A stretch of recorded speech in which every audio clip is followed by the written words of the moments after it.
రకమైనటువంటి నిరసనలు ఉంటాయని చెప్పి సీరియస్ గా చెప్పారు. ఆ సందర్భంగా ఇవాళ వారు హాజరైతే పర్వాలేదు కానీ ప్రజల పైన తన యొక్క దురుసు ప్రవర్తన, పత్రికా విలేకరుల పైన తన యొక్క అనుచిత ప్రవర్తన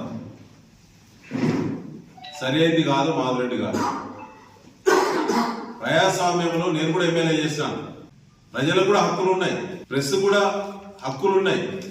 అది ప్రభుత్వ నోటిఫికేషన్ ద్వారా జరిగేటువంటి గ్రామ సభ, ప్రజలు ప్రశ్నించేటువంటి అవకాశం ఉన్నటువంటి సభ, అది అధికారికంగా నిర్వహించే గ్రామ సభ గ్రామస్తులతో నిర్వహిస్తారు. దాని ఉద్దేశం ఏంటో తెలుసుకోకుండా ప్రశ్నించినటువంటి గ్రామస్తుల మీదకి దాడి చేసే విధంగా మీదికి వస్తానంటే మీ వయసుకు అది మీ అనుభవం చెప్తున్నా ఒకసారి ఆత్మవిమర్శ చేసుకోవాలి. నల్లవెల్లికి ఏమి ఇచ్చినావు?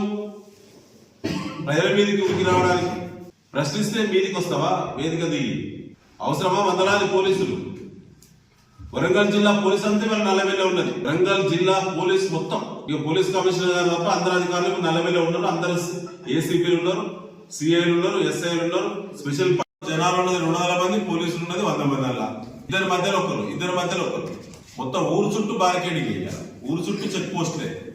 నేను అంటున్నా ఇవాళ మీ ద్వారా నిజంగా నిరసన చేయదలుచుకుంటే, ప్రొటెస్ట్ చేయదలుచుకుంటే ఈ పోలీసులు ఆపగలుగుతారా మమ్మల్ని?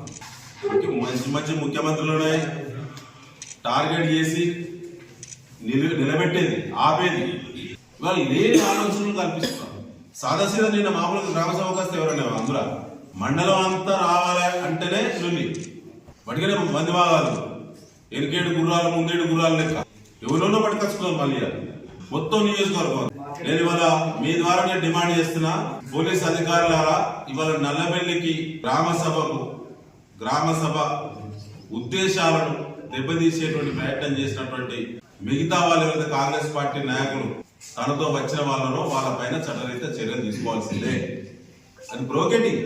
నేను కూడా అక్కడ పోతే ఏమైతుంది? మధ్యలో నా గన్మేలుంటారు, ఆయన గన్మేలుంటారు, మాకేం కాదు. మధ్యలో జనాలకి వాళ్ళ గుణం అలాంటి. ఎన్నికలప్పుడు చెప్పలే మరి మేము 400 రోజులకి ఇస్తాం, లేదా 4 ఏళ్ళకి ఇస్తాం.